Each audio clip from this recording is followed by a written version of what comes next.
Sur BTLV, découvrez la face cachée du cinéma avec le réalisateur Patrice Pouillard. Depuis sa création, le cinéma ne cesse de fasciner les foules. Tu descends au fond de la mer très loin. Si loin que le bleu n'existe plus. Il fait rêver ou terrifie. Quelle excellente journée pour un exorcisme. Il provoque, milite ou perturbe. Il rassemble ou divise. Choisis la pilule rouge, tu restes au pays des merveilles. Il divertit, manipule ou transporte. Houston, we have a problem. Instrument de la paix ou de la guerre, incarnation du diable pour certains, il est pour d'autres le moyen d'accéder au divin. Je vois des gens qui sont morts. Ils vont et ils viennent comme n'importe qui. Si tout est en place sur la face cachée de la Lune, vous pouvez jouer les 5 notes.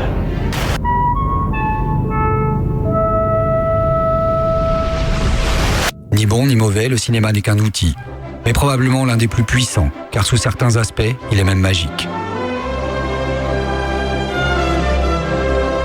Suivez-moi, je vous mène au cœur de cet art sublime pour vous montrer ce que peut-être vous n'avez encore jamais vu, la face cachée du cinéma.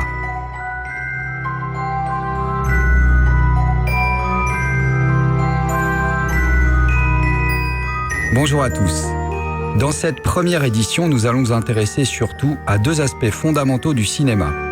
La technique de diffusion en salle et l'art du récit, c'est-à-dire l'outil qui va nous permettre de raconter une histoire, avant d'aller plus loin et de réfléchir à la manière dont il est ou peut être utilisé. Un constat est que le cinéma paraît plutôt anachronique à l'époque des smartphones et des tablettes, et quand on y réfléchit, il n'a que très peu évolué par rapport à ses débuts. On est passé d'un film qualité Super 8 en noir et blanc à une diffusion numérique en 3D, et la taille des écrans a considérablement augmenté en une centaine d'années. Pour l'anecdote, cette chose effrayait Orson Welles qui pensait que plus on agrandirait l'écran et plus la sensation l'emporterait sur l'émotion. Ce en quoi il n'a pas tout à fait tort, car la diffusion en 3D illustre parfaitement sa crainte.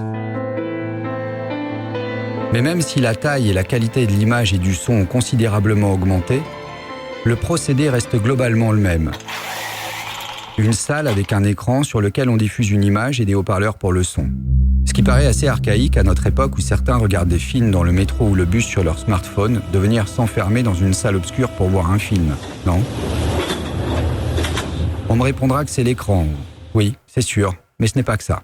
En réalité, même si aller voir un film peut servir à se goinfrer de pop-corn ou à tenter d'embrasser celui ou celle avec laquelle on est entré, je vais tenter de vous montrer que le cinéma n'est ni plus ni moins qu'un rituel, qui s'apparente à ceux de nos prédécesseurs un peu partout sur la planète.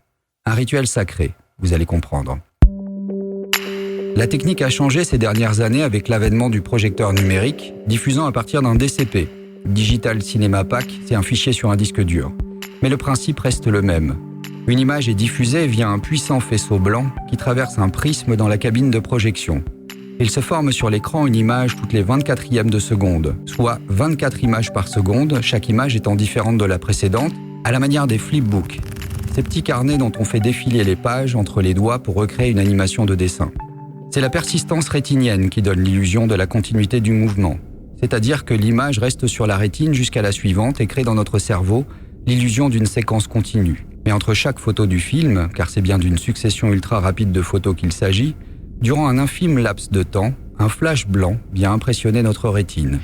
Très court et trop rapide pour être perçu, mais l'effet est le même que celui d'un stroboscope de boîte de nuit, qui donne une impression de saccade quand il est plus lent. Les anglo-saxons appellent cela le flicker. C'est ici que s'ouvre discrètement la porte de l'hypnose et de l'un de ses procédés de mise en œuvre, le battement lumineux, qui permet de faire glisser une personne dans un état intermédiaire et d'ainsi abaisser son niveau de vigilance. On a par exemple observé une dangereuse application de ce phénomène sur une longue route droite de campagne où à une certaine heure, des automobilistes déviaient de leur trajectoire pour finir invariablement dans les platanes qui bordaient la route. Après enquête, on a découvert d'une part que cette route était perpendiculaire au soleil à l'heure incriminée et qu'ensuite la vitesse à laquelle ils roulaient créait naturellement un flicker par le battement lumineux du soleil entre les arbres qui défilaient. Ce qui induisait lentement un état hypnotique, et les sujets qui étaient sensibles perdaient alors le contrôle de leur voiture sans même s'en apercevoir. Attention, ce n'est pas pour cette raison bien sûr qu'on emploie le flicker au cinéma, mais c'est un effet qu'il produit.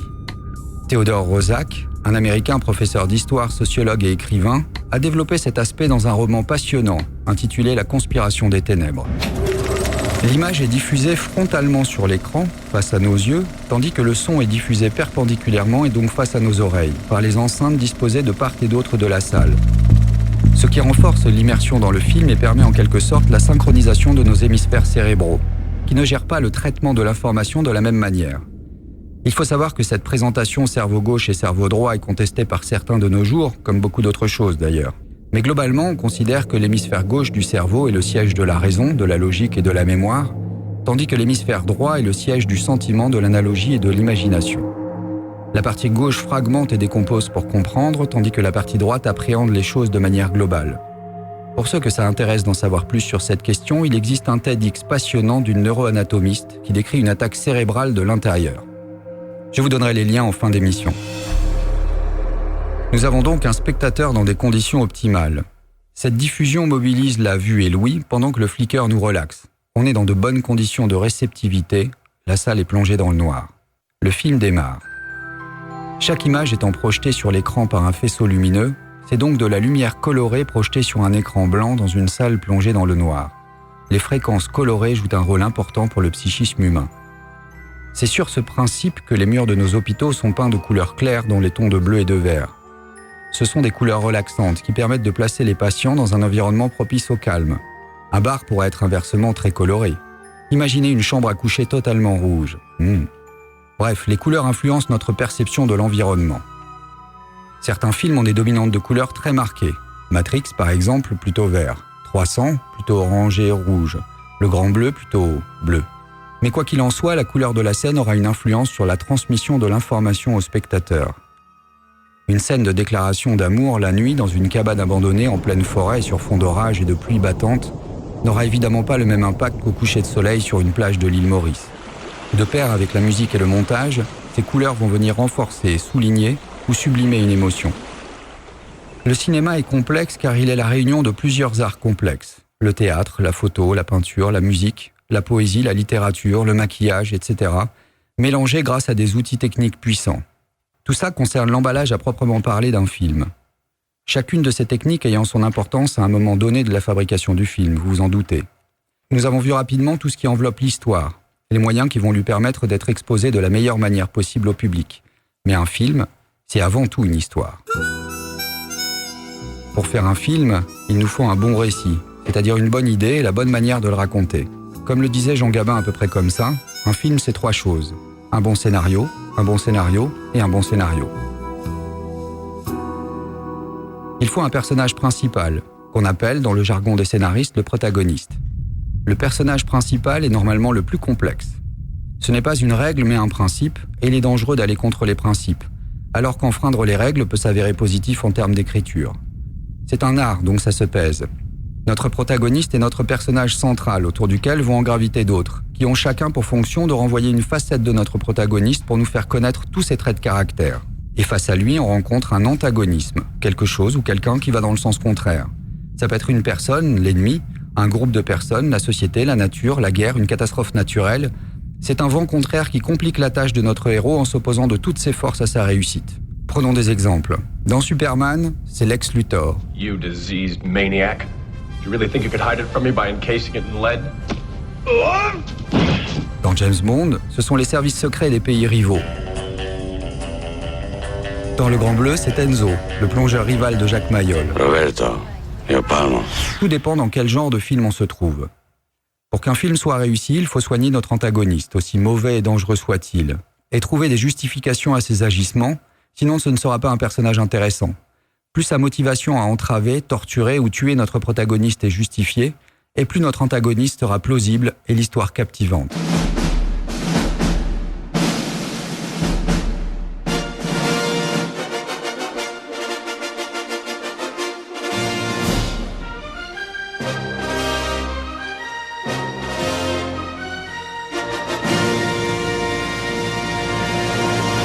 Le film commence. C'est la séquence d'ouverture. Cette première séquence d'un film, qu'il s'agisse d'une séquence d'ouverture ou du générique, est très importante, car elle conditionne le spectateur. Elle est un diapason qui a pour fonction d'accorder émotionnellement le spectateur au récit. Cette séquence d'ouverture s'intègre dans ce qu'on appelle l'exposition. L'exposition est le temps nécessaire à la mise en place du processus d'identification. On jette les bases de l'histoire, on présente le contexte, les coulisses d'un grand restaurant. Je répète, Herr Müller, ich wiederhole. 1 Kilogramm Kartoffeln. L'immense siège social d'une société financière, un site minier, un parc d'attractions avec des dinosaures. Bienvenue au parc Jurassique. C'est le décor du film. Puis vient l'époque, le lieu, les enjeux, au travers de la présentation du protagoniste et des personnages importants de l'histoire. On caractérise les personnages et tout particulièrement le protagoniste. Le but est de rapidement créer de l'empathie pour lui. Et l'empathie, qu'est-ce que c'est ? L'empathie, ce n'est pas de la sympathie. C'est notre capacité à nous mettre à la place de l'autre, capacité qui varie considérablement d'un individu à l'autre et donc qui complique le travail. Il faut trouver des situations les plus universelles qui soient qui vont permettre au public de s'identifier au protagoniste. Il n'est pas nécessaire de le trouver sympa, ce qu'il faut, c'est pousser le public à voir le monde depuis ses yeux, par le biais de certains événements soigneusement choisis, en le confrontant à des difficultés qui vont nous parler, résonner en nous, qu'on va saisir instantanément. On va prendre un exemple, qui n'a évidemment pas valeur de vérité universelle. Imaginons que notre protagoniste soit au chômage depuis des mois. Il croule sous les dettes. Qu'en n'y croyant plus, il décroche un poste de serveur qui va le sortir de tous ses problèmes. Son premier jour se déroule lors d'une grande et importante cérémonie où le champagne coule à flot. Tout se déroule à merveille. Il sert coupe de champagne sur coupe de champagne, prend confiance en lui et finit par se déplacer avec un plateau entier de flûtes. C'est alors qu'un invité se retourne inopinément et envoie valser le plateau sur l'instigateur de cette réception et sa femme, sous le regard de tous les convives. On n'a pas de mal à envisager la catastrophe que ce fiasco représente pour notre héros. Il ne va pas pouvoir rembourser sa banque, il va donner raison à sa mère qui pense qu'il est un incapable et qu'il n'aurait jamais dû quitter sa femme, alors qu'on a vu dans la scène précédente que sa femme l'a quitté pour son meilleur ami, ou n'importe quoi d'autre. Bref, on génère de l'empathie pour ce pauvre personnage. Voici un exemple de séquence d'ouverture, Seven, de David Fincher, avec Morgan Freeman et Brad Pitt, un modèle du genre en termes d'exposition. Elle se décompose en 3 scènes qui nous plantent quasi instantanément le caractère de Morgan Freeman, tout en nous présentant brièvement mais efficacement le personnage interprété par Brad Pitt. On y voit l'inspecteur Somerset rincer une casserole dans sa cuisine, nouer sa cravate, puis saisir méticuleusement ses effets personnels soigneusement disposés sur la commode, puis ôter une poussière de sa veste bien à plat et impeccable sur son lit. Il sort de chez lui.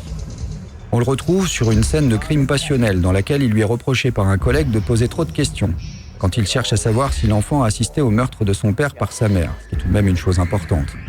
On apprend aussi qu'on ne va pas le regretter et on comprend donc que Somerset s'en va. Puis c'est la rencontre avec l'inspecteur Mills, incarné par Brad Pitt, fraîchement émoulu de sa province et ultra motivé au point d'avoir demandé sa mutation à New York, qui refuse d'aller prendre un verre pour ne pas perdre de temps, car Somerset n'a que 7 jours pour lui transmettre un maximum de choses. Vu l'âge de Somerset, tout ça ressemble bien à un départ en retraite. Scène suivante, chez lui le soir, Somerset est dans son lit. On a confirmation qu'il vit seul, tandis qu'on entend du bruit de l'extérieur, disputes de voisins, circulation, sirène de police. Somerset est un homme attentif, méticuleux, exigeant et un peu dépassé par la furie du monde moderne, qui s'endort au son d'un métronome. C'est un homme qui aime la régularité et l'ordre. Dans ce bref exemple, on voit que beaucoup plus de choses ont été montrées et suggérées que dites, et c'est à mon avis la meilleure manière de faire du cinéma, car elle participe et renforce le processus d'identification. De même, pour passer des infos importantes, mieux vaut, comme le suggère entre autres Robert McKee, qui est selon moi un des maîtres du scénario américain et un peu décrié par certaines écoles de cinéma françaises, il vaut mieux les dramatiser, c'est-à-dire les livrer dans une scène en tension dramatique, plutôt que de les annoncer de but en blanc par la bouche des personnages. Si vous devez par exemple faire passer l'info que le protagoniste et un autre personnage se connaissent depuis 20 ans, plutôt que de faire dire à l'un « Ça fait combien de temps qu'on se connaît tous les deux, 20 ans ?» Mieux vaut créer une situation propice à l'annonce de cette info sans qu'elle paraisse factice, parce que ça vous arrive souvent de demander à vos amis d'enfance depuis quand vous les connaissez autour d'un café. Donc cette annonce peut être par exemple le protagoniste qui renverse maladroitement sa tasse de café sur le pantalon de son ami, qui se lève furieux en lançant « Mais fais attention un peu, il y en a marre, depuis qu'on est gosse tu me renverses des trucs dessus, ça commence à bien faire !» C'est un exemple, on peut trouver 100 fois mieux et ça peut être mieux joué bien sûr, mais par ce procédé, l'attention est détournée. Et l'info passe sans avoir l'air d'être enfoncée au chausse-pied dans la tête du spectateur, ce que bien évidemment, nous détestons tous. La fin de l'exposition se termine par ce qu'on appelle l'incident déclencheur. Pour le cinéma américain, c'est environ 15 minutes après le début du film, parce qu'ils ont tendance un peu à systématiser. Mais en fait, c'est quand on veut, à condition d'être capable de retenir l'attention du spectateur durant ce temps, notamment à l'aide de ce qu'on appelle des sous-intrigues. C'est périlleux, mais ça n'est pas impossible. D'ailleurs, rien ne l'est, et c'est parfois indispensable d'avoir plus de temps pour caractériser les personnages, selon ce que vous racontez. Alors l'incident déclencheur, c'est un coup de pied aux fesses de notre protagoniste, pour qu'il se mette en marche. Sinon, il reste devant sa télé pour se faire une soirée détente. Ce qui peut se comprendre après une journée éprouvante lors de laquelle il a salement assassiné son patron, l'a tronçonné en steak pour aller nourrir les porcs de l'élevage de son beau-frère. Non, je m'égare. En fait, s'il n'y a pas d'incident déclencheur, l'histoire ne démarre pas. Et c'est là qu'on pose la question du film. Machin parviendra-t-il à récupérer sa voiture à la fourrière, à sauver le monde de la terrible menace d'un virus prêt à être libéré, à éviter la prison, à séduire sa belle, à obtenir une carte de séjour, etc. La réponse est induite dans tout ce qu'on a fait. Par tout ce qui a précédé ce moment, le genre dans lequel on est, le ton du film, on a induit volontairement ou non une réponse à la question du film. Si par exemple on se trouve dans une comédie romantique, on sait qu'à la fin ils vont finir dans les bras l'un de l'autre. Dans un drame, si l'entrée a été sombre, on peut envisager que l'issue le soit aussi. On donne la réponse attendue, mais pas de la manière attendue. L'idée de donner au spectateur la réponse qu'il attend, mais pas de la manière dont il l'attend. Ça s'appelle gommer les coutures, et c'est pour ça qu'on parle d'une histoire cousue de fil blanc quand les choses s'enchaînent de manière un peu trop attendue ou évidente. Mais là encore, on fait ce qu'on veut, à condition de savoir cette chose-là et d'ainsi jouer avec le spectateur. Car il ne faut pas oublier que nous incarnons le protagoniste quand nous voyons un film, et que s'il n'obtient pas ce qu'il désire, on a un sentiment d'échec. À moins que ce qu'il désirait n'était pas en fait réellement ce qu'il désirait, et que s'en rendant compte, il y renonce. Tout ça peut paraître un peu compliqué comme ça, mais c'est à jauger en fonction d'un récit.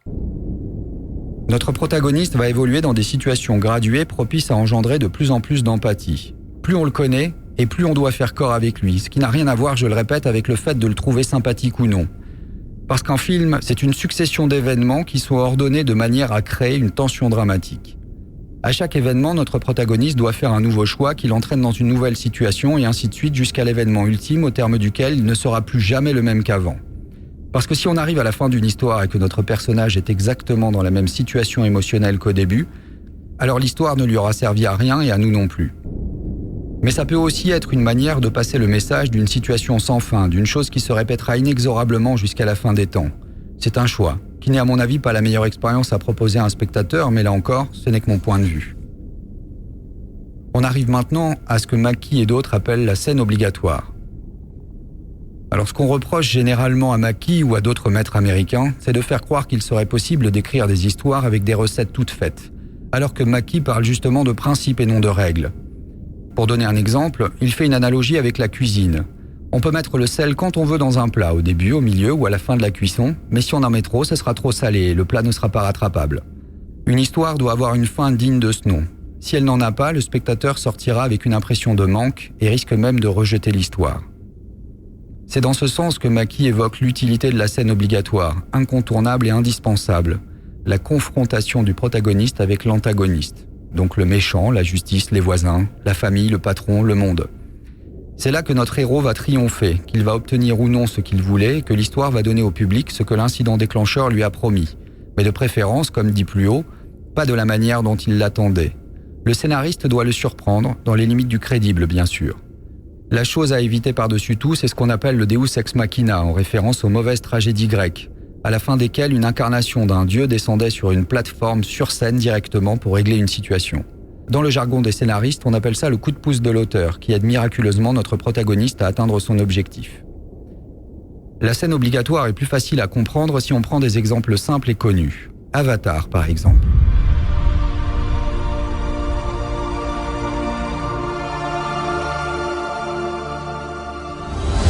Où Jack Sully va à la fin triompher doublement, devenir un Na'vi et vivre avec celle qu'il aime sur une planète féerique, alors qu'il était paraplégique, célibataire et sans emploi. Et vaincre provisoirement les méchants prédateurs humains. Ils nous ont envoyé un message. Disons qu'ils peuvent prendre tout ce qu'ils convoitent. Nous allons leur répondre que ce monde est notre terre à nous. Dans E.T., la question est de savoir s'il va pouvoir rentrer chez lui. E.T., maison, téléphone. E.T. téléphone à sa maison. Dans Jaws, les dents de la mer, c'est de savoir si on va pouvoir tuer ce foutu requin.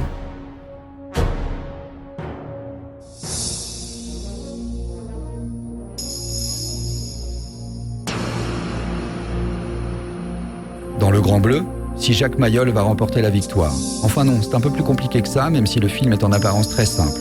On reviendra là-dessus plus tard. Cette scène obligatoire est obligatoire. Et si elle n'existe pas, le spectateur a une impression de manque. Et puis c'est la fin du film avec la résolution de la quête, etc. Voilà, en très simplifié, la trame d'un récit. Il y a bien d'autres éléments à considérer quand on conçoit un scénario, mais là vous avez une vision globale de la forme d'un récit cinématographique. Donc tout le récit va procurer au public des émotions au travers d'un véhicule, le protagoniste, pour lequel on a tout fait pour que vous éprouviez une empathie croissante pour lui. Dans une atmosphère propice à la décontraction aidée par le flicker, l'ambiance lumineuse et sonore, la musique et le montage, le spectateur va d'une certaine manière s'incarner dans un personnage et vivre le temps du film à sa place, sans pour autant jamais avoir aucune prise sur lui. Il va être pris dans une relation de cause à effet, c'est-à-dire que les événements s'enchaînent de manière logique.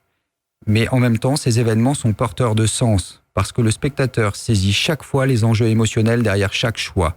Il comprend pourquoi le protagoniste choisit telle chose ou telle chose. Et c'est en ce sens qu'il s'agit d'une cérémonie rituelle. Si le film est bien fait, le spectateur perd toute notion du temps et se retrouve plongé dans un temps relatif, celui de l'art, où il se trouve en prise émotionnelle directe avec l'histoire racontée. Dans un film correctement conçu, rien n'est laissé au hasard et chaque image signifie. La nature du décor, la façon dont il est éclairé, la musique, le montage, tout contribue à dépeindre une atmosphère particulière qui doit, selon mon point de vue, être le reflet de l'état d'esprit du protagoniste. Dans E.T., par exemple, bien que l'action se déroule en été dans un quartier résidentiel où les jardins sont sans clôture et les fenêtres normalement grandes ouvertes, vous remarquerez qu'il fait sombre en présence d'E.T. dans la maison d'Elliot, que le soleil filtre parfois au travers des persiennes, ce qui crée une atmosphère très particulière et entretient le mystère. Spielberg étant un très grand metteur en images, c'est un choix parfaitement conscient. Dans le même ordre d'idées, la laideur relative d'E.T. Il raconte que les premières esquisses du personnage étaient belles, ce qu'il a refusé en exigeant qu'E.T. soit moche. On va prendre un exemple de décor particulier dans un film moins connu. C'est Apparence de Zemeckis, avec Michelle Pfeiffer et Harrison Ford. Dans ce film, Michelle Pfeiffer se retrouve chez un psychiatre. Très éprouvée par des visions qu'elle a depuis son arrivée dans la maison de son mari, visions concernant une femme apparemment tuée par son voisin, elle commence à perdre pied et à avoir peur de sombrer dans la folie. Le psychiatre tente tout d'abord de lui faire quitter le terrain de la raison, sur lequel elle ne peut pas intégrer ce qui lui arrive, puisqu'il s'agit de visions, en lui offrant des bonbons, comme on le ferait à un enfant, pour l'amener sur le terrain de l'émotion. Puis il la questionne. C'est un petit détail insignifiant qui n'a l'air de rien, mais, encore une fois, rien n'est dit, tout est montré. Lors de cette scène, les plus attentifs auront remarqué en haut de l'image un soupirail, dans lequel on voit les pieds des passants, indiquant par là que le cabinet du psychiatre, fait peu commun, est une pièce souterraine. Il s'agit d'un film américain, qui plus est d'un réalisateur talentueux comme Zemeckis, et on peut légitimement se douter que c'est par choix et non par commodité de tournage que ce décor a été choisi. Que les passants ont été castés et que durant la prise, un régisseur muni d'un talkie-walkie leur donne un top pour les faire marcher devant le soupirail. Pourquoi un tel choix ? Parce que le psychiatre fait un travail souterrain avec sa patiente. C'est une analogie qui vient renforcer de manière non verbale la situation.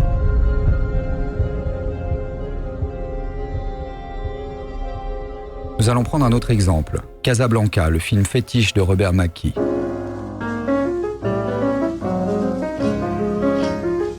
À Casablanca, durant la guerre, Humphrey Bogart dirige un cercle de jeu.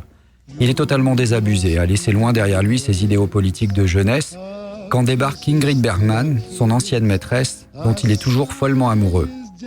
Elle est maintenant engagée aux côtés d'un membre de la résistance française avec lequel elle doit fuir vers les USA, rendant définitivement leur amour impossible. Chaque fois qu'Humphrey Bogart se retrouve en présence d'Ingrid Bergman, il y a toujours un objet entre eux, un vase, un pot de fleurs. Et l'ombre d'une grille, fait avec des branches de feuilles qui s'entrecroisent ou avec d'autres éléments du décor qui projettent leur ombre en forme de grille, est au-dessus de leur tête, renforçant ainsi l'idée que leur amour est impossible.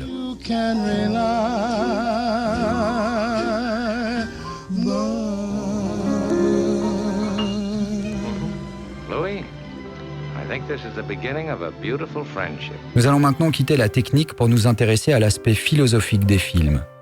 Car on offre des histoires à un public mis en condition pour les recevoir. Mais que véhiculent ces histoires ? Des idées, des concepts qui peuvent l'influencer, comme toute histoire qui résonne dans le psychisme humain. Les premiers à l'avoir mis commercialement à profit sont selon moi les Américains, qui ont massivement utilisé le cinéma pour faire de la propagande de l'American Way of Life après la Seconde Guerre mondiale et nous vendre du Coca-Cola, des chewing-gums, des voitures, des vêtements, des micro-ondes, une manière de vivre. L'armée américaine a eu parfois recours au cinéma, comme par exemple avec le film Top Gun alors qu'elle avait besoin de recruter des pilotes, mettant en scène Tom Cruise et qui fut un franc succès. Le cinéma pourrait aussi être une arme diplomatique puissante, comme cela s'est produit en 1978, volontairement ou non, à la sortie de Midnight Express. Ce film raconte le calvaire vécu par un Américain saisi avec de la drogue à l'aéroport et condamné à 30 ans de prison. C'est un film très dur qui offre de la Turquie une vision barbare et injuste, au moment même où une vive tension régnait entre les USA et elle. Le film a-t-il servi de moyen de pression pour influencer l'opinion internationale et faire pression sur ce pays ? Je n'en sais rien. Mais cet exemple nous montre que rien n'empêche de l'employer ainsi. Ils ne se sont d'ailleurs pas gênés avec leur manière de montrer les Amérindiens dans leurs films afin de se donner bonne conscience, et il a fallu attendre longtemps avant de voir des films qui montraient le problème sous un aspect plus réaliste. Le cinéma produit de nombreux films engagés, qui présentent la plupart du temps une vision parcellaire d'un conflit ou d'une situation politique. À ce titre-là, ils peuvent être considérés comme des films de propagande. Depuis que la France a refusé de suivre les USA dans la guerre du Golfe dans les années 90, les ennemis dans le cinéma américain ont plus souvent été représentés par des Français et des Arabes. Car depuis la fin officielle de la guerre froide, le russe était passé de mode. Pour exemple, dans le 2e et 3e volet de la trilogie Matrix, un des méchants est incarné par notre Lambert Wilson national, français. Il officie de plus sous le nom du mérovingien. Est-ce un choix de nom purement hasardeux ou une référence au véritable mérovingien considéré par les auteurs comme machiavélique ? Je n'en sais rien. Nom de Dieu, de putain de bordel de merde, de saloperie, de connard, d'enculé de ta mère. It's like wiping your ass with silk. I love it. Prenons maintenant le film E.T. pour évoquer la puissance d'un message. Avant E.T., presque tous les films avec des extraterrestres les montraient nous envahissant et soumettant les humains ou détruisant la Terre. E.T. a montré pour la première fois un alien sympathique qui a aussitôt séduit les foules. Ce film a révolutionné la manière de considérer le phénomène que Spielberg avait déjà traité 2 fois dans Miracle sur la 37e rue et Rencontre du troisième type. Vous pouvez jouer les 5 notes. Moins bon enfant celui-ci car il relatait plutôt un échec qu'une rencontre véritable. E.T. a passionné la planète. C'est un film à double protagoniste et donc à double lecture, selon qu'on soit enfant, aux alentours de l'âge d'Elliot, ou plus proche de l'âge de Peter Coyote, le scientifique qui veut E.T. pour le reste du monde. À 12 ans, on pense comme Elliot, notre protagoniste face aux adultes, toujours montré en situation de tension et dont on ne voit pas les visages, jusqu'à ce qu'ils aient enveloppé la maison de tissu et capturé E.T. Tandis qu'à 40, on y voit davantage un petit égoïste un peu trop attaché à lui et pas assez à l'humanité, quand Peter Coyote lui rappelle que beaucoup d'autres aimeraient bien aussi savoir sur Terre. Mais avez-vous remarqué que l'histoire d'E.T. est calquée sur celle du Christ, de Krishna et de bien d'autres encore ? Je recommande à tous ceux qui n'ont pas vu le premier opus de Zeitgeist de le chercher sur YouTube ou sur leur site et vous verrez à quel point le scénario de la vie du Christ s'est répété dans l'histoire des hommes. Il s'agit d'un récit archétypal. Donc E.T. est une parabole du Christ. Je m'explique. Tout comme Jésus, né d'une vierge enfantée par le ciel, E.T. vient du ciel. Il guérit les hommes par imposition des mains, plutôt de son long index, accomplit des miracles, meurt puis ressuscite pour ensuite repartir au ciel. Il est entouré d'enfants, les seuls à comprendre son problème, tout comme le Christ disait « Venez à moi les petits enfants », indiquant par là que seuls les purs, comme le sont les enfants, seraient aptes à comprendre sa parole. Il dit à Elliot « Je serai toujours là », en pointant du doigt sa glande pinéale, sur son front à l'emplacement de ce qu'en Inde on appelle le troisième œil, alors que Jésus disait la même chose en désignant son cœur. E.T. est donc une transposition en mode science-fiction de l'histoire archétypale du Christ, ce qui selon moi explique le succès considérable de ce film et son impact sur le public mondial. Pour la première fois, on a envisagé qu'une espèce extraterrestre puisse être pacifique et sympathique. Et on s'est mis à espérer la venue d'un tel être, au même titre que certains attendent la venue d'un nouveau Messie. Attendre un sauveur ne nous place-t-il pas dans une position passive qui nous dispense d'agir ? Mais ça, c'est une autre histoire.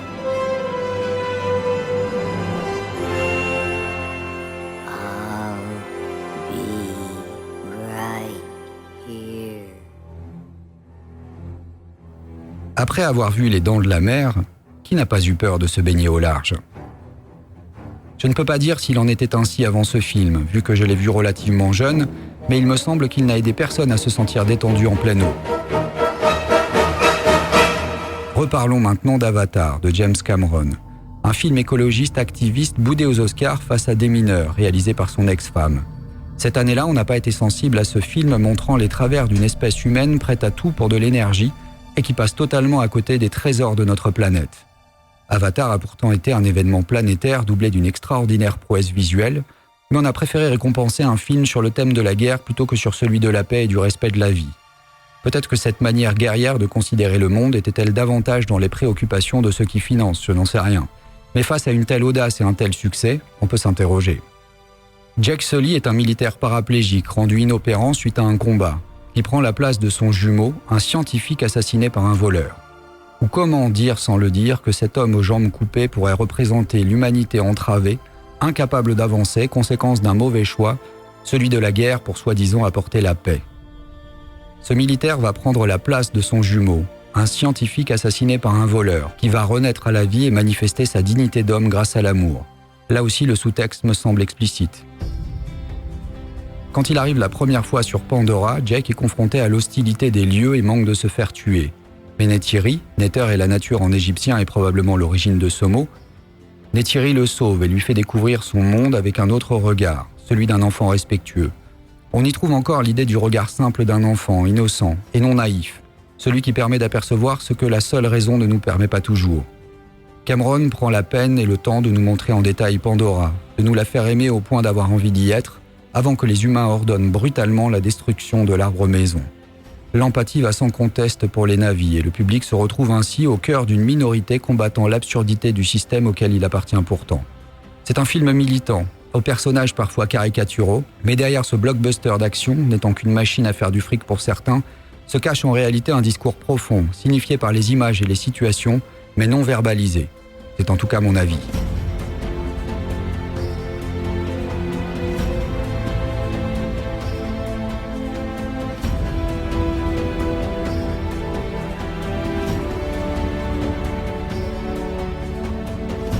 On doit aussi à James Cameron Terminator, transposition de l'épisode de Thésée face au Minotaure. Thésée est le fils du roi Égée et du dieu Poséidon, tout comme John Connor, JC, est le fils d'un messager du futur, synonyme d'ange selon les traditions anciennes, Sarah, l'épouse biblique d'Abraham. Dans le futur, Skynet, un réseau informatisé conscient qui a pris le contrôle de la planète, décide d'éliminer John, le chef de la résistance humaine, en envoyant dans le passé un Terminator, un Minotaure, afin de l'assassiner enfant. John va devoir le combattre dans le labyrinthe composé par les rues de Los Angeles et le détruire au cœur d'une usine qui figure le labyrinthe. C'est également une transposition du récit christique, né du ciel, destiné à guider les hommes et mis à mort par des machines, sur fond de mythologie grecque. Avec un monde contrôlé par des machines, c'est-à-dire par des êtres dénués d'empathie et d'émotion, froidement calculateurs. Le même genre de monde que celui qui sera exposé plus tard dans Matrix et dans de nombreux autres films d'anticipation ou de science-fiction.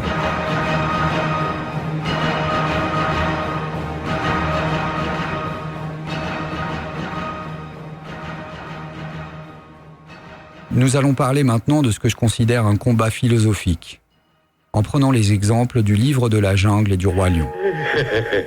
Tu veux que je te dise, toi? Tu me plais. Comment tu t'appelles? Mowgli, et il va immédiatement aller au village des hommes. Comment au village des hommes? Ils vont le grasser. Ils vont faire de lui un homme. Oh, Balou, je veux rester ici avec toi. Ouais, tu parles que tu restes. Écoute ce que je vais te dire, mon petit bonhomme. Tout ce que tu as à savoir, c'est que... Il en faut peu pour être heureux, vraiment très peu pour être heureux. Il faut se satisfaire du nécessaire. Dans le livre de la jungle, adapté du roman de Rudyard Kipling et produit par Disney, Mowgli est un petit homme qui a été élevé par des loups et qui vit dans la jungle. Un conseil des loups se réunit, on pense qu'il est plus sage que Mowgli quitte la forêt car Shere Khan le tigre est en chasse. Es-tu seul? Cherchant à venger la mort de ses semblables par les hommes. Que fais-tu au fin fond de la jungle? Escorté par Bagheera, la panthère et l'ours Balou, Mowgli va tour à tour découvrir le courage avec Balou, la fourberie avec le serpent Kaa, la ruse avec les singes, etc. Pauvre petit trésor. Il vainc Shere Khan grâce au feu, puis il quitte la jungle et le monde des animaux en tombant amoureux de la fille qui chante en allant chercher de l'eau. Il s'élève à la condition humaine par l'amour. Ce film d'animation dépeint une société libertaire et responsable. Il n'y a pas de gouvernement central, chacun exerce son libre arbitre. Il n'y a pas de jugement. Le serpent est fourbe, on le sait, mais ce n'est pas pour autant qu'on va décider de le tuer. Idem pour Shere Khan et sa colère, qu'on comprend, mais qu'on cherche à raisonner afin d'éviter le combat. Le conseil des loups exprime son point de vue qu'il transmet. Les individus ont le devoir d'être responsables et la forêt fonctionne sans gouvernement.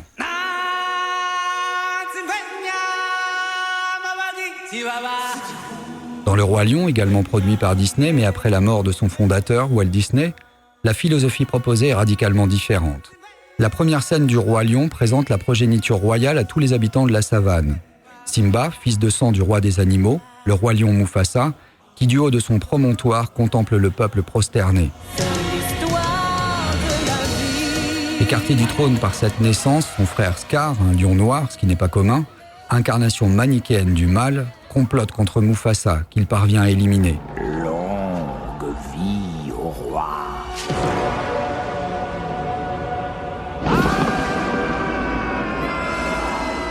Puis faisant croire à son neveu Simba qu'il est responsable de la mort de son père, il tente de le pousser dans un piège tendu par les hyènes.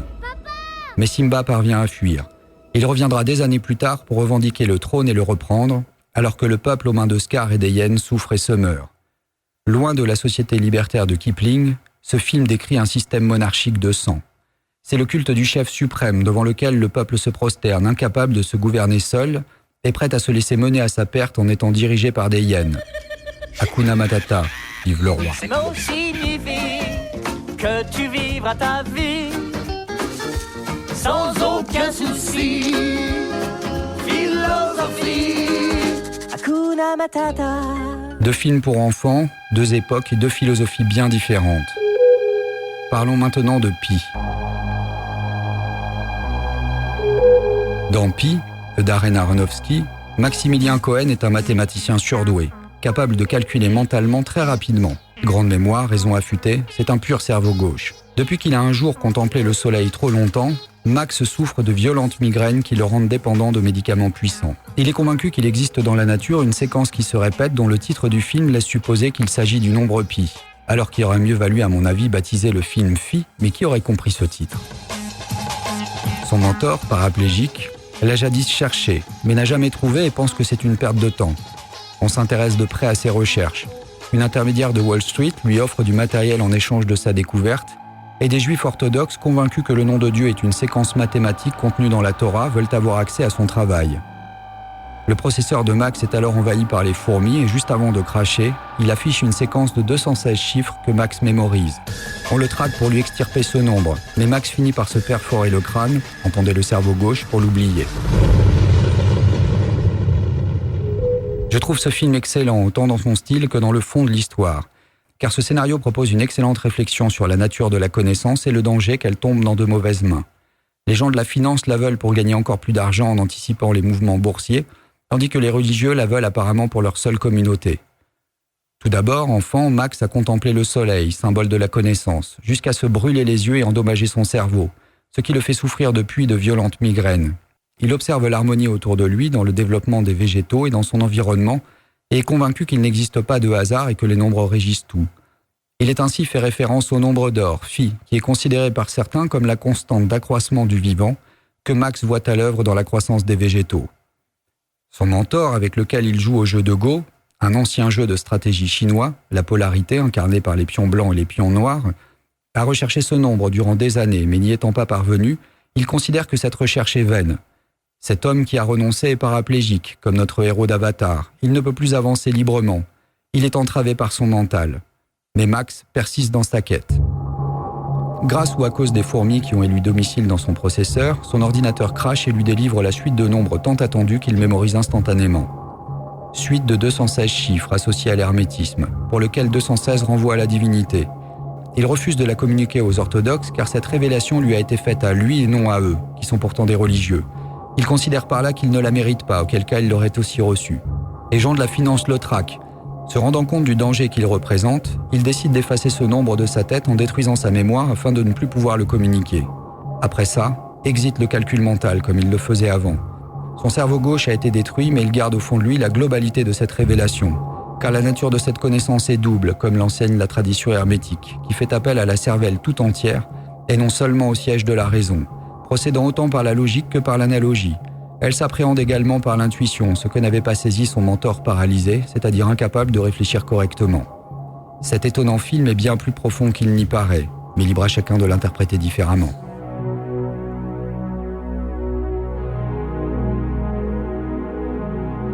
Changeons totalement d'univers pour aller explorer Le Grand Bleu de Luc Besson. Beaucoup n'ont toujours pas compris comment ce film a fait autant d'entrées avec un scénario aussi maigre, en apparence. Jacques Mayol, passionné de plongée en apnée, pratique cette activité par désir de dépasser ses propres limites, de comprendre de quoi il est fait. Face à lui, Enzo Molinari, un Italien viril en rivalité contre lui, va l'affronter jusqu'à la mort. Totalement inadapté à notre monde, refusant la paternité que lui offre la jolie Rosanna Arquette, Jacques Mayol va préférer rejoindre le monde du silence en raccompagnant son ami et rival au fond de la mer. Il paraîtrait que la version américaine est différente, ce que je ne peux confirmer car je ne l'ai pas vue. Alors pourquoi un tel succès avec une histoire si simple, vous demanderez-vous peut-être ? Est-ce parce que le film était magnifique avec ses prises de vue exceptionnelles pour l'époque et sa musique qui encore aujourd'hui évoque à ceux qui l'ont vu ce sentiment de liberté qu'on éprouve en plongée ? Est-ce parce que le beau Jean-Marc Barr a fait chavirer les têtes de toutes les adolescentes ? Est-ce parce que ce film se résout d'une manière jusqu'au boutiste par le refus du protagoniste de s'intégrer dans un monde qu'il ne comprend pas, d'une manière radicale qui résonne davantage chez les adolescents ? Évidemment que tous ces aspects entrent en ligne de compte, mais je pense qu'il y a une raison plus profonde à son impact, qui tient dans une leçon philosophique et hermétique fondamentale, celle de la volonté et du désir, dont il est une parfaite illustration. Je m'explique. Jacques Mayol désire plonger de plus en plus profond, non pas pour gagner, mais pour dépasser ses propres limites. Il incarne en cela le désir, force féminine, spirituelle et intérieure, caractérisée par les traits de ce personnage au physique juvénile et doux. Face à lui, Enzo Molinari, grand Italien viril, veut à tout prix gagner. Il incarne la volonté, force masculine, matérielle et extérieure. Selon la philosophie hermétique, le désir est bien plus puissant que la volonté, car il existe au fond de nous et conditionne totalement nos pensées, nos paroles et nos actes, qui nous mèneront tôt ou tard vers ce qu'on désire au plus profond de notre être. En revanche, la volonté nécessite un effort et une énergie considérables, ce qui ne veut pas dire que le désir soit bon et la volonté mauvaise, car rien en matière d'hermétisme n'est jamais blanc ou noir. Si la volonté va dans le sens du désir, elle le renforce. Si elle va contre, elle l'annihile. Et c'est peut-être la raison pour laquelle la volonté ne peut pas tout. Il ne suffit pas de vouloir pour obtenir ce qu'on souhaite. Savoir ce qu'on désire réellement demande beaucoup d'introspection et d'honnêteté vis-à-vis de soi, ce qui n'est pas simple. Pour beaucoup, il apparaît plus facile de tenter de faire changer le monde autour de soi, convaincre les autres qu'on est le meilleur, le plus fort, que de se changer soi et tenter de découvrir ce qu'on souhaite réellement. Le Grand Bleu illustre cette leçon. Mayol désire dépasser ses limites. Il se fiche bien de la gloire, des honneurs et de la victoire. Ce qu'il souhaite par-dessus tout, c'est s'explorer et se comprendre. Molinari veut gagner. Il veut montrer au monde qu'il est le plus fort, le meilleur, quitte à ne pas s'écouter et à en mourir. Le Grand Bleu, l'endroit en profondeur depuis lequel on ne voit ni la surface ni le fond, incarne une plongée dans l'inconscient. L'eau est associée à l'âme et aux sentiments depuis toujours. Et c'est peut-être la raison pour laquelle Les Dents de la Mer a eu cet impact.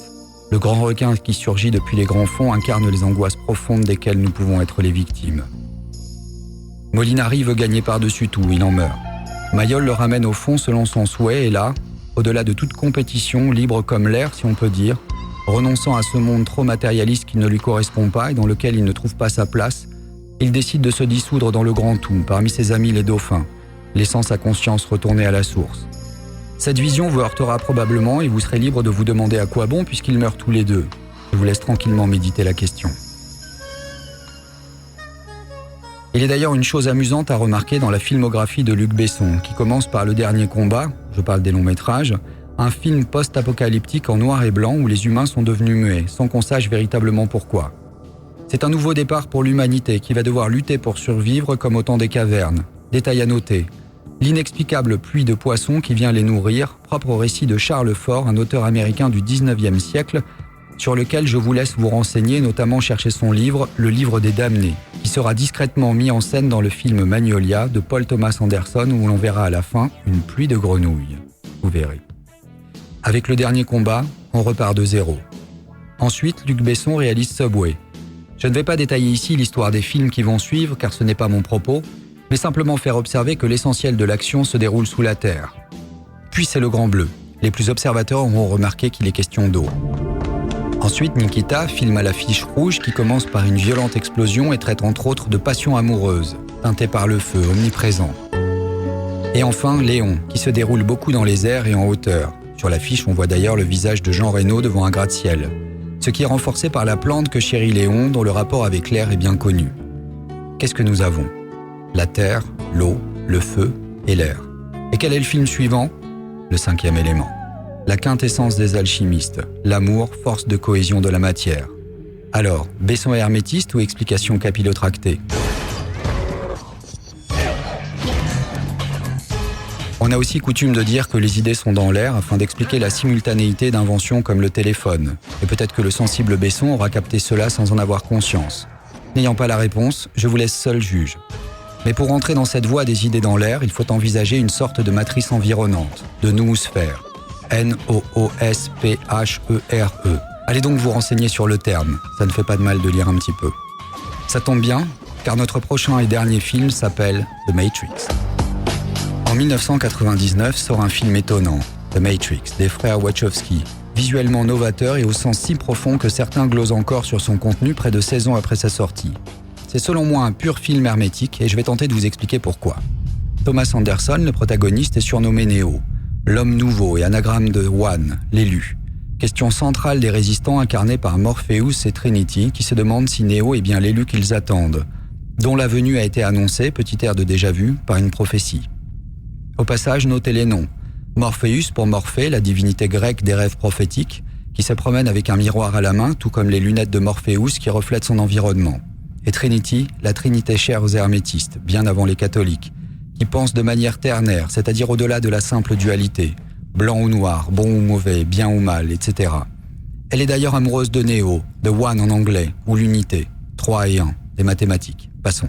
Notre protagoniste est confronté à des choix tout au long du film. Le premier étant de choisir entre sa vie rangée, de Thomas Anderson, ou celle dangereuse de Neo le hacker, puis entre la pilule bleue et la pilule rouge, puis de sauver Morpheus ou sa propre existence.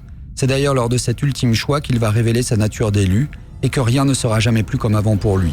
Did you know that the first Matrix was designed to be a perfect human world, where none suffered, where everyone would be happy? It was a disaster. En plus d'une histoire remarquablement écrite, ce film est truffé de perles philosophiques telles que celle de Mr. Smith expliquant à Morpheus que la première matrice, créée parfaite, c'est-à-dire satisfaisant les désirs de tous, ayant éradiqué le mal et la souffrance, fut un fiasco total, et qu'il a fallu créer un monde tel que nous le connaissons pour que les humains cultivés ne le rejettent pas. Matrix possède un caractère hautement subversif qui peut se lire, bien qu'on ne puisse pas savoir si c'était l'intention de ses auteurs, de la manière suivante. Un système dirigé par des machines, entendez des psychopathes dénués de toute forme d'empathie, exploite les humains pour produire de l'électricité. Ils sont plugués derrière la nuque, directement dans leur cerveau, et on projette devant eux un monde fictif pour les empêcher de voir le monde tel qu'il est réellement. Une réflexion aventureuse pourrait nous permettre de voir dans cette image le système bancaire qui nous exploite tout en détournant notre attention des questions fondamentales. La dette des États augmente sans cesse dans des proportions telles qu'on se demande si les banquiers ne vont pas finir par posséder la planète entière, tandis que les médias ne semblent pas s'en émouvoir tant que ça, nous farcissant quotidiennement la tête d'informations négatives et apocalyptiques dans les JT, de polémiques stériles et d'émissions débilitantes. Tous les mammifères sur cette planète ont contribué au développement naturel d'un équilibre avec le reste de leur environnement. Mais vous, les humains, vous êtes différents.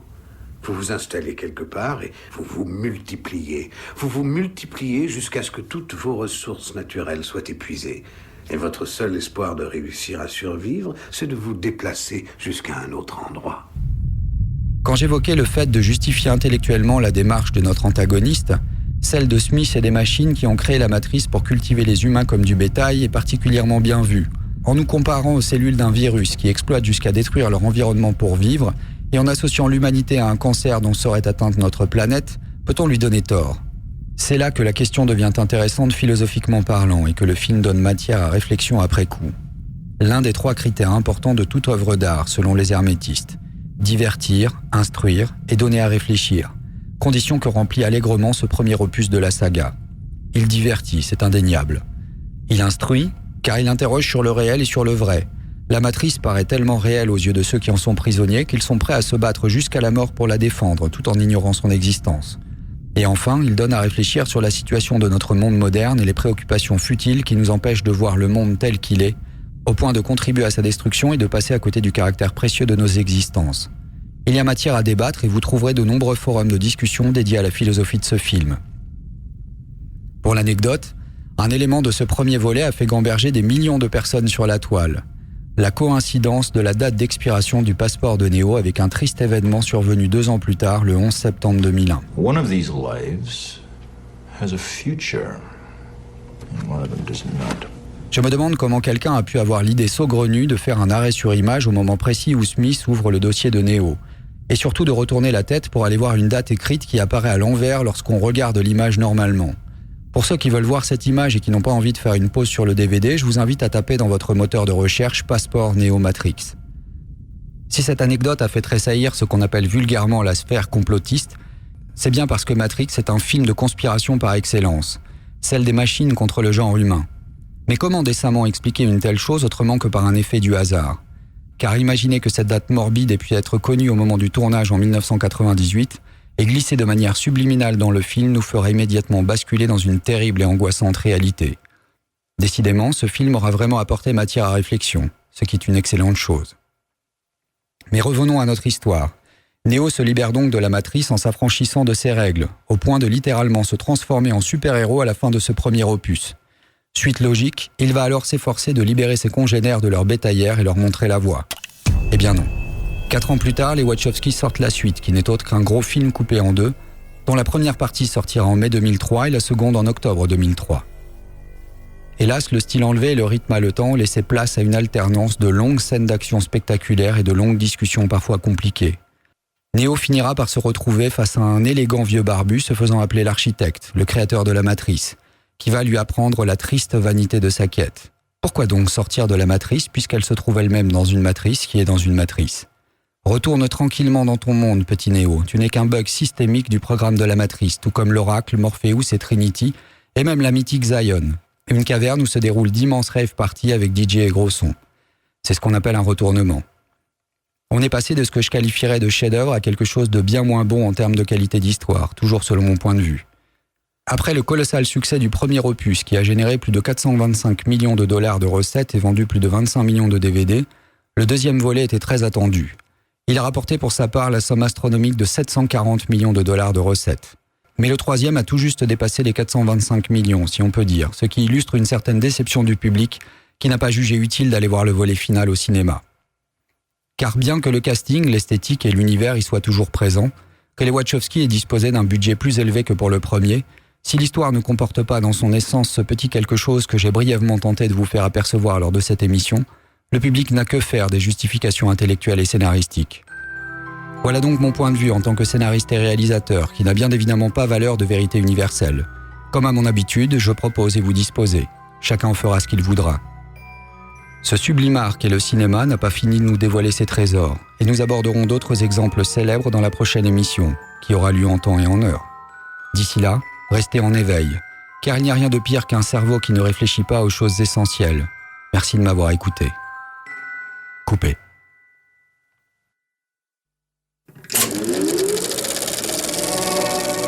Sur BTLV, découvrez la face cachée du cinéma avec le réalisateur Patrice Pouillard.